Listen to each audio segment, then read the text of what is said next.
د الله رسول مبارک یو غزا لاړو صحابه کرام سره د الله رسول سره صحابه کرام دی غزا چې کله وشو د هغه نه بعد صحابه کرام لاړل څوک په یو ځای کې آرام کوي څوک په بل ځای کې آرام کوي د الله رسول مبارک راغې دیم دی ونه لاندې آرام کو د خپل توري راواغستا او په دغه ونه کې رازوړند کړه د کمې ونه لاندې چې آرام د الله رسول کو د قزه کې یو باندچی یو صحرای یو د غرونو والا سړی هغه د موقع غنیمت وګڼله چې د الله رسول خو اسمو ده راشد تور راواله او په دې خپل تور باندې رسول الله مبارک قتل کا هغه چې کله راغې د رسول الله مبارک تور راواغسته او د هغه تی کې نبی صلی دی وخت د الله د رسول مبارک سترګې وغړېدلې هغه عربي باندې چې ورته مې يمنعك مني مانا بدی سوق بچ گئی او الله رسول ورته ویلي الله به مې درنه بچ گئی نو بیا ورته وی مې يمنعك مني سوق بدرانه بچ گئی او الله رسول ورته ویلي الله پدریم زل ورته وی مې يمنعك مني سوق بدرانه بچ گئی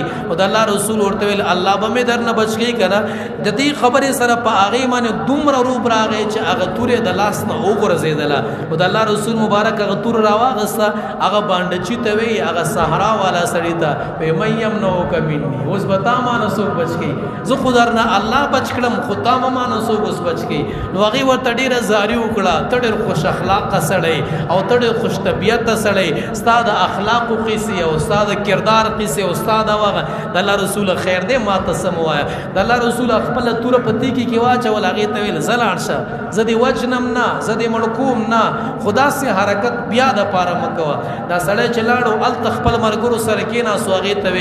والله د داسې او شخصیت د خوان راغله یما دنیا کې مې ډېر خلکو قتل ډېر خلکو سره ملاقات شو خو دومره با اخلاق شخصیت مې نه دی کتلې دومره خوش طبیعت انسان مې نه دی کتلې ما د قتل اراده وکړه ما وجو